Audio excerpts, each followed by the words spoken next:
Hi guys, and welcome to How to Build Your Own Rome. This is success4.com, and this is episode 2 in a series of 2. No, we're going to do more than this. And I'm here with Danny from the Success4 team. Me again. In our first episode, we spoke about fixing a problem first. So any business you start up, you would need to fix a problem first. So the premise of How to Build Your Own Rome is that Rome wasn't built in a day, but they were laying brick every hour. Busy boys. They were busy boys, but also they didn't know they were going to build Rome. They didn't start off from building Rome. They thought they solved a problem, and then thus it grew. And every problem they solved, they needed to solve more and more problems. So today we're going to talk about another problem that you would have if you were starting your business. So it's a very positive outlook on life, isn't it, Danny? So Danny, what are we going to talk about today? We're going to talk about craft. Craft. Learning that craft. So how would you explain to our audience or our listener, if this goes out on podcast audio? Yes. What do you mean by learning your craft? Learning the tools. I mean, I think I've banded about the phrase of the tools on your belt. Hence, I have a tool belt. You have a tool belt? I have a tool belt. I'm a builder. If you don't know, I build bikes and all that kind of stuff. Oh, yeah, of course you do. Well. Yeah, no, I thought it was another trade. I thought it was like moonlighting. Well, we'll get onto that in another topic, I think. But yeah, and I'm always adding to that tool belt. It's literally, again, back to harking on about it, but a problem comes up. Oh, I haven't got that particular tool. Yeah. I'll go out, I buy it, I put it in the belt, ready to go for the next one. Keep adding to it, I fall over. But on one side, locked it. Yeah. But to use that tool, though, you need to learn a certain amount of skills to actually learn how to use the tool. So before you even tool up, you need to learn the skill. Or do you learn there's a problem, then learn the skill, then get the tool? You get your problem first, and then you'll go, right, I need to solve that problem. And then you probably go out and go, being a burly bloke, these Romans, they'll go, I need a tool. I'll go and get it. And then they'll go, another problem. Don't know what to do with this. I hit things with it. I don't think I'm meant to be hitting things with it. Yeah. So you effectively learning how to do Every time the child craps his nappy, I hit it with this spanner thing. It's doing no good at all. Working. I must be using the wrong tool. The child's broke. How do I fix it? So you need to know the right tool. For that. So how do you know the right tool, though? Is it instinctual? I think it's instinctual, yes. I think you will come across these hurdles and you'll have to overcome them, and you will know that right course of action. So the first thing is you've got a problem, you need a tool, but you need to know how to learn that tool. So where do you learn your skills from to fix a problem? I think you would go to other people. To be fair, I think let's go back to the Rome analogy. You would have your head carpenter with the people underneath him learning that trade. You start from bottom and then work your way through. So you'd learn from others' experience. Yeah. That's a little bit like, I'm going to do this now. Oh, advertisement. It's a bit like this book from Evan Carmichael, which is your top 10 rules of success. So you can learn from people that have already done it before. I'll do that again. Hashtag Evan Carmichael. Hashtag, what was that channel that they used to do? Now I've got to put it back. You're not leave it. You're not referring to like a generation game kind of product. Bit of nipple. Yeah. So you would learn from other people. You learn from other people's experience. Or nowadays, most young people or old people or anyone with hands would Google it. Google. I knew you were going to say Google. Yeah. Yes. So what's wrong with Googling it? Well, Google. I suppose there's nothing wrong with it. It's just a change of circumstance. You need to find out the person who has that trade. Instead of talking to them directly, you might watch a YouTube video. It's the way it goes. You need to build something. You'll Google it in. They'll put a little how-to up, and you'll learn your trade from there. Yeah. So from the problem, you'll get the how to fix it, and then you've got to get your tool. But in that how-to, do they teach you how to use the tool properly, correctly? I would hope so. It's like, this is it, and this is how it works, and then they don't do it. I have actually seen that before. They've gone, this is what you need, and then they've kind of done something. It's like, this is the end product, and then you're kind of left. That's great. Didn't really teach me how to use it, how to do that, really. So they've just gone, this is what you need, and I'll put it in here without showing you what they're doing, which is a good point from the filmmaking, because we're both, I'd say, filmmakers. We are, yes. And you've got to work, you're showing the audience exactly what you need to be showing them. It's all about information. Yeah. So when you're trying to teach someone a skill, you need to give them the right information, not just go, well, that's I would have fixed it, and I just came along and I put that in there and I fixed it, didn't I? So it's done it. What? That is a thing. I think it's because you know your trade so well. that you'll kind of think that you're teaching somebody, Mm, and you kind of miss the bits of how to teach them. You just go, right, Yeah. because you're so passionate about it. You go, yes, I've done this. Yeah. And then you kind of get to the end and they'll go, no, that didn't tell me anything at all. And then you have to wind it back and think of another way of how you teach.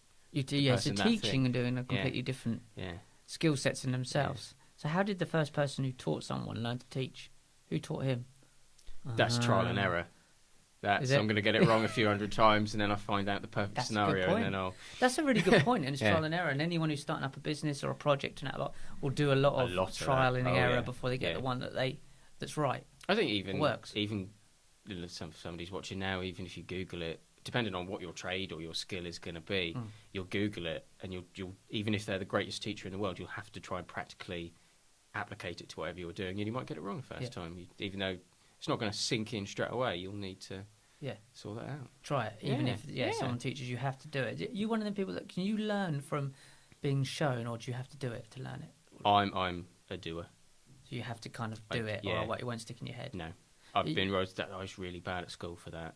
Somebody would beautifully explain how to do it, and it kind of just bounced off, and then I'd just look at it and go, got it, cheers. Yeah, you have to have a go. Yeah. I'm the same. If someone tries to explain it to me, straight in my head, I start to get like a Backstreet Boys song or something, and I can't get it out of my head. And I go, now I know I need to listen. And then you've got the first person doing the thing, then you've got the Backstreet Boys song, and then you've got me thinking, don't think about Backstreet Boys songs, you should be listening.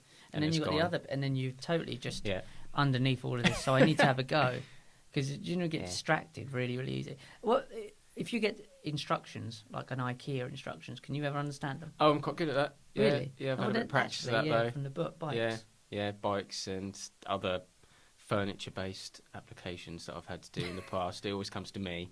The one in the family is like, oh, he's got a tool belt. He'll know what to do. And I'm like, not really, but we'll do it for you anyway.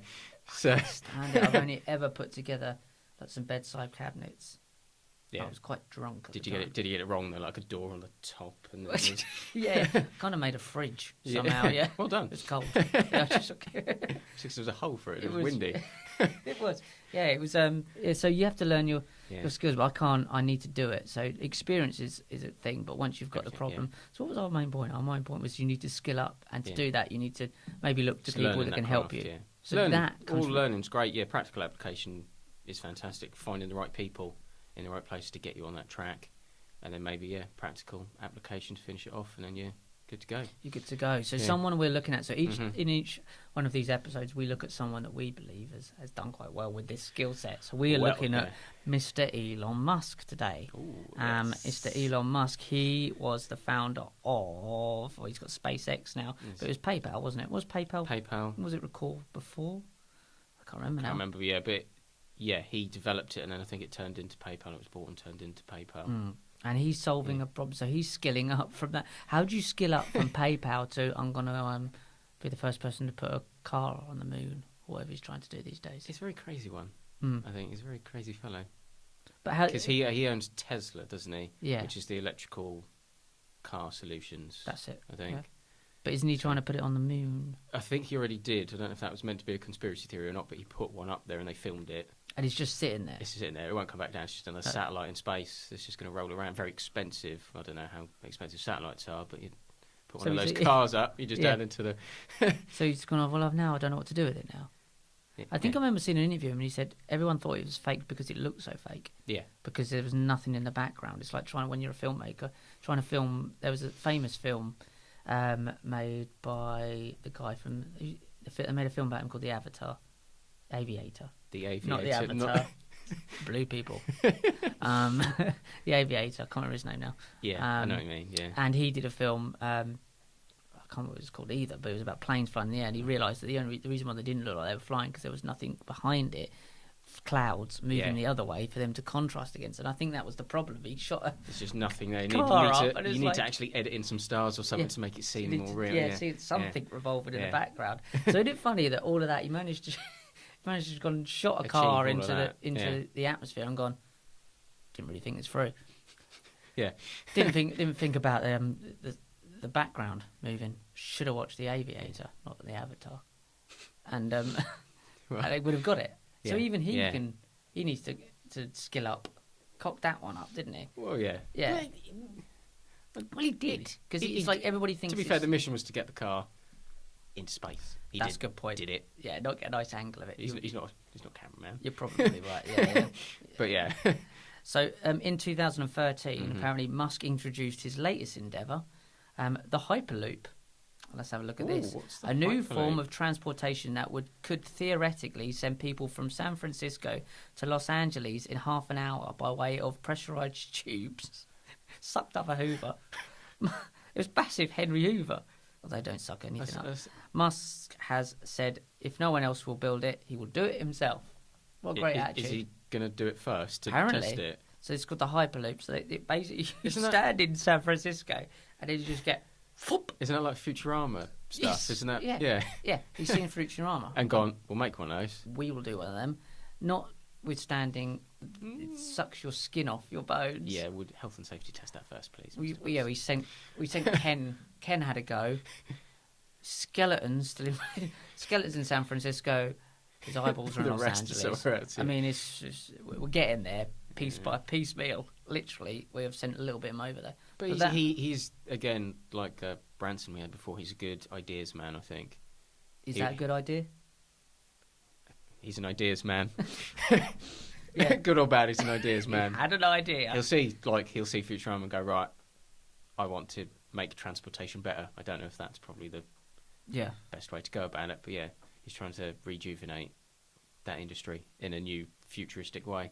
Kind of admire that. No, I admire that. I admire the idea. I don't know if they've actually tried that out.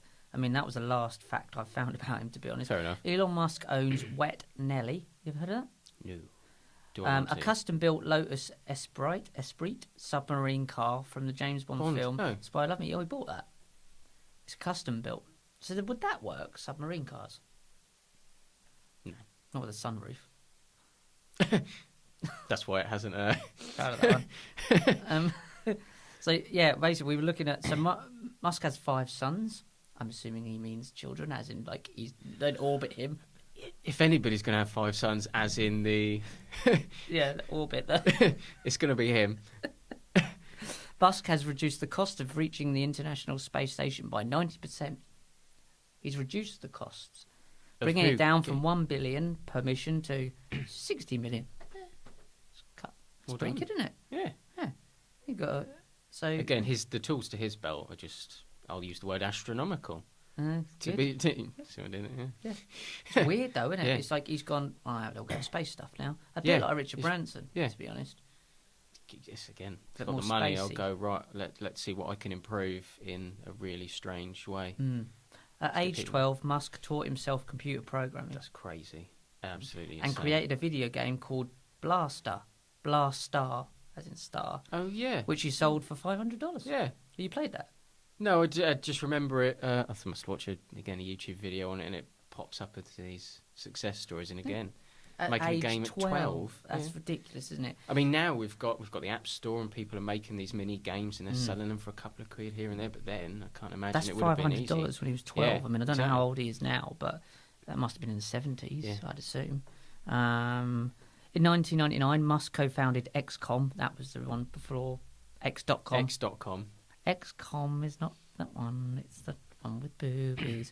An online payment company that eventually became PayPal before being acquired by eBay for $1.5 billion in stock. I don't really know what in stock means, of which $165 million was given to Musk. So he made $165 million that.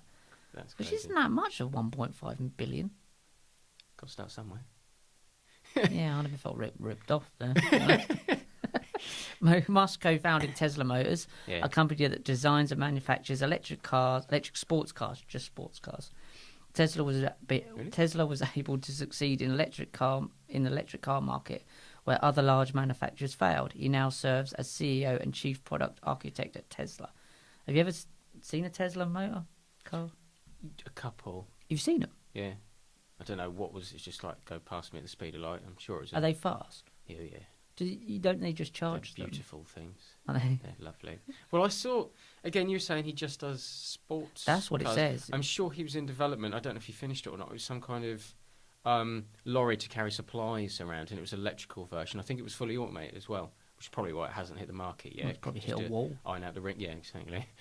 But yeah, he's in development of those as well for transportation of goods and supplies. So he's going to get rid of the driver eventually. It's just going to be a car that goes on its own. But surely someone's going to have to look over that and oversee that, because should we take there's always room for human the other error. way? Is it now we've created the tools, and now the tools are kind of creating other tools, and then what does the human?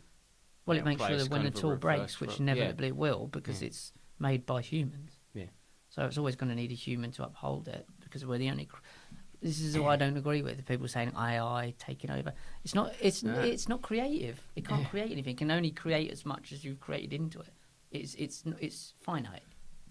It's definitely finite. Is it? Yes. 100%. I think it's a topic for a different video there, because I've got If I believe that's totally finite, I can't see how you can only put. It's like anything. This computer can solve as many things as I want, but it ain't going to do my dishes. I suppose it depends if we create something that can learn. That's the different point. If it can then go off on its own and create something, well, I don't. But it's impossible, because learning isn't a thing to be programmed. Learning is a feeling, isn't it? Question. That's getting deep there. That's getting deep there. So, we'll wrap this up. This is actually, how long have we been going for? Don't know. That's quite good. Right, so Tesla is our not Tesla. It's not his real name, is it? That's like a superhero name. Tesla is a real person. It came from Nikola Tesla. Nikola Tesla. I don't know if it's any connection it would be the same, to it. I assume so. Wasn't he the guy that they it was Iron Man on? He was in Iron Man, wasn't he? Elon Musk was in one of the Iron Man. Oh, okay, yeah. Yeah, he was in one of the scenes of Iron Man. That's who they based Iron Man on. Right. I can't find any more about him. I think he's been deleted from the internet. He probably owns the internet. He's watching. Now, well, there he is. I know that he didn't have any hair. Now he's got loads of hair. I caught you there, Elon. There's some miracle grow there. Some Elton John going on there. Another tool to the belt that'll be developed. Elon Musk. I can't find any more facts about him. 35 electrifying facts about Elon Musk, and I think we've done 3. And Musk had been referred to as a trillionaire. A trillionaire. A new class of high-tech entrepreneurs looking to use their wealth to make science fiction dreams into a modern reality. It's a trillionaire. That's ridiculous. It's a thing, isn't it? I'm making cool stuff. He's just making toys, isn't he, really? It's boys with toys, isn't it? Yeah. Again, it's men tool belts. It's just that's true, an extension of that. He has the ability to make these vast networks of tools. And toys. Toys, yeah. Yeah, so how has he skilled up through the years? So how does someone like Elon Musk, we'll end it on this, skill up to going into space when no one's ever done it before? How does he learn? And I think you covered this before. I think the answer. You've already said the answer, but... What is it then, if I've said it? You said that people make mistakes and learn. Yeah. So he needs to be the first person to cock it all up. What I was going to say is probably the word would be pioneer. Mm-hmm. Is that an extension of I F it up lots? Yes. To a certain degree. Yeah. Is that a definition of a pioneer? So he's got to be the first person to mess it up a lot. Yeah. So other people don't have to mess it up for themselves. Yeah. So that's the way to skill up, is to be to either learn from others or to mess it up a lot if you're the first person to go down that avenue and you're trying to bring it back to the Rome thing. Obviously, I think it's just an extension of where we've gone as a species. Maybe we start off building these small communities, and then you'll get your visionaries and your pioneers that'll try and see a grander plan as all of these little aspects are being created, and then somebody like him comes along and goes, right, what's new? What can I actually bring that's not another Rome? Yeah. I need something more. And he'll go, right, I'll look up to the heavens and see if I can create maybe even he's the kind of person that'll go, right, I'll create new Rome on the moon, on Mars, in space. In the future, he's going to be that guy. More than likely. Or at least be the first person to mess it up. Yeah, exactly. It's going to have to be. It's going to have to be something go wrong. Yeah. Well, a few of his rockets didn't get anywhere, did they? Just fell over a bit. It's going to happen. Yeah. It's going to happen. Yeah. If you're going to fire a rocket into the upper atmosphere, it's going to happen. A couple of them fall over. So you will make mistakes. I'm sorry. That's the way it goes. It's expensive ones. Yeah. So, guys, it's been Success 4, and this has been How to Build Your Own Rome, Episode 2. Elon Musk, skill up like Musk. We'll call this skill one. up like Musk. Yeah, skill up my Musk. If you've enjoyed this, please go and check out Episode 1, which was Fix It Like Branson. Yeah. And that's got Mark in it, so he's not here today. He's away working on other projects. It's just us two, left to our own devices. And go head over to success4.com and have a look at all the work we do in safe self-development. We try and promote trusted coaches, and join us on Twitter and Facebook at Success4Global. And if you've got any questions, please pop them in the comments, and also contact us at info@success4.com and let us know if you're a coach and you'd like to be featured for free on our website. Take care. Danny, anything you want to say? No, I think you covered that very well. So thanks to everyone that will watch. They will watch. Yeah. We will build. Again, we are building. Build they it, will come. and they will turn up. Bye-bye.